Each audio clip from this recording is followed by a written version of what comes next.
আজ আমি আপনাদের সাথে শেয়ার করছি গুজিয়া সন্দেশ রেসিপি। সামান্য গোবিন্দভোগ চালের গুঁড়ি আর গুঁড়ো দুধ দিয়ে এই রেসিপি আমি আপনাদের সাথে শেয়ার করব। তো চলুন রেসিপিটি শুরু করা যাক। তো শুরুতেই আমি একটি মিক্সিং বোলের মধ্যে নিয়ে নিচ্ছি কিছুটা গোবিন্দভোগ চালগুলিকে আমি আগে থেকে ভালো করে ধুয়ে ভালোভাবে জল ঝরিয়ে নিয়েছি। চেষ্টা করবেন বেশ ভালোভাবে জল ঝরিয়ে নেওয়ার, তাহলে কিন্তু চালের গুঁড়িটা খুব ভালোভাবে তৈরি হবে। তো দেখুন আমি এখানে মিহি করে চালের গুঁড়ি তৈরি করে নিয়েছি। আর এদিকে একটি কড়াইয়ে আমি 250 ml দুধ নিয়ে নিয়েছি। এই দুধের সাথে আমি পাউডার দুধ অ্যাড করব। হালকা উষ্ণ গরম হয়েছে তখন আমি এখানে মেজারিং কাপের হাফ কাপ পাউডার দুধ ইউজ করছি, দুধটাকে বেশ ভালোভাবে গাঢ় করার জন্যে। আপনারা চাইলে কিন্তু এখানে শুধু পাউডার দুধ জলে গুলেও এই মিষ্টি তৈরি করতে পারেন। তো আমি এইভাবে তৈরি করছি। তো দেখুন ভালো করে আমি মিশিয়ে নিয়েছি। অবশ্যই এই সময় গ্যাসের ফ্লেম লো রাখতে হবে। এবার আমি মেজারিং কাপের হাফ কাপ চিনি দিয়ে দিলাম। ভালোভাবে নেড়ে চেড়ে আমি মিশিয়ে নিচ্ছি। এবার গ্যাসের ফ্লেম সামান্য একটু বাড়িয়ে দিয়ে, অর্থাৎ লো থেকে আর একটু বাড়িয়ে দিয়ে আমি ভালো করে মিশিয়ে জাল করে নেব। তো দেখুন দুধটা কিন্তু বেশ গাঢ় হয়ে আসছে। আমি 5 থেকে 7 মিনিট মতো জ্বালিয়ে নিয়েছিলাম। দুধ কিন্তু বেশ গাঢ় হয়ে গেছে। তো এই সময় আমি গ্যাসের ফ্লেম লো করে দেব। তো দেখুন গ্যাসের ফ্লেম লো করে আমি দিয়ে দিচ্ছি হাফ টিস্পুন ঘি। তো ঘির জন্য কিন্তু এই মিষ্টির ফ্লেভার অনেক বেশি ভালো হবে। তো আপনাদের কাছে যদি না থাকে তাহলে এটি নাও দিতে পারেন। তো আমি ঘি দিয়ে বেশ ভালো করে মিশিয়ে নিলাম।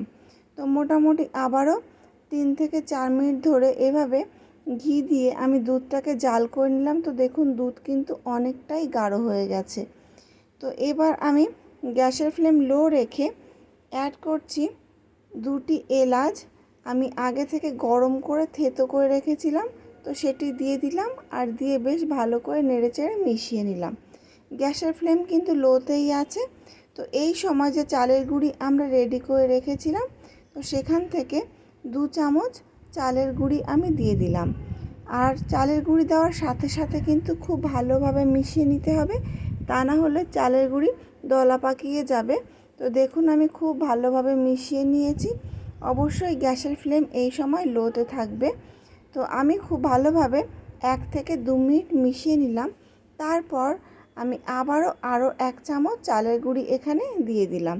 এইভাবে মোটামুটি 4 থেকে 5 চামচ মতো চালের গুঁড়ি এখানে অ্যাড করতে হবে। তো আমি একবারে সবটা দেব না, অল্প অল্প করে চালের গুঁড়ি দিয়ে ভালোভাবে মিশিয়ে নেব। তো দেখুন আমি আবারও 1 চামচ দিয়ে দিলাম। এখানে টোটাল আমি 5 চামচ চালের গুঁড়ি অ্যাড করেছিলাম। তো গ্যাসের ফ্লেম লো রেখে খুব ভালোভাবে আমি মিশিয়ে নিয়েছি।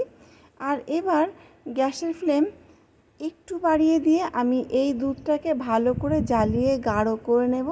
তো দেখুন এখানে যদি আপনারা চালের গুঁড়ি দিতে না চান, শুধুমাত্র গুঁড়ো দুধ দিয়েও কিন্তু এভাবে এই সন্দেশ তৈরি করা যায়। তবে সেক্ষেত্রে গুঁড়ো দুধের পরিমাণটা অনেকটাই বেশি লাগবে।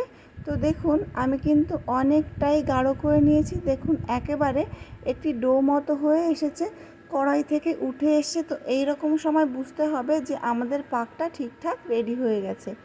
এই সময় আমি নামিয়ে নিয়েছি। যতটা ঠান্ডা হবে এটি কিন্তু ততটাই শক্ত হতে থাকবে। তো যখন অল্প ঠান্ডা হবে আমি হাত দিতে পারবো, তো সেই সময় আমি এগুলিকে গুজিয়া তৈরি করে নেব। তো দেখুন একটু হাতে নিয়ে নিলাম।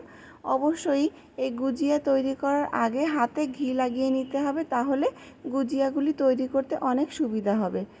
তো একটা আমি তৈরি করে নিয়েছি। দেখুন দেখতে কিন্তু ভীষণই সুন্দর হয়েছে। আর কিভাবে তৈরি করলাম সেটি অবশ্যই দেখেছেন। প্রথমে এখান থেকে একটু সন্দেশ হাতে নিয়ে আমি প্রথমে গোল করলাম এবং তারপর এই গোলটাকে একটু লম্বা করলাম আর এভাবে একটি প্রদীপের মতো শেপ দিয়ে নিলাম। তো দেখুন দেখতে কিন্তু দারুণ লাগছে আর ভীষণই সহজ। সবাই কিন্তু বানাতে পারবে। ভীষণই সহজভাবে এই রেসিপি তৈরি করা যায়, সময়ও বেশি লাগে না। তো অবশ্যই বাড়িতে একবার ট্রাই করবেন আর আমাকে জানাবেন রেসিপিটি কেমন লেগেছে। তো এই সন্দেশ যতটাই ঠান্ডা হতে থাকবে ততটাই শক্ত হবে। তো ধীরে ধীরে আমি সব কটি রেডি করে নিয়েছি। তো দেখুন, দেখতে অসাধারণ লাগছে। অনেক দিন ঘরে রেখে আমরা আমাদের ঠাকুরের প্রসাদ হিসাবেও কিন্তু ব্যবহার করতে পারি। তো অবশ্যই এই রেসিপি বাড়িতে একবার ট্রাই করবেন আর আমাকে জানাবেন কেমন লাগলো। যদি ভালো লেগে থাকে তাহলে প্লিজ লাইক করবেন আর চ্যানেলটিকে সাবস্ক্রাইব করবেন।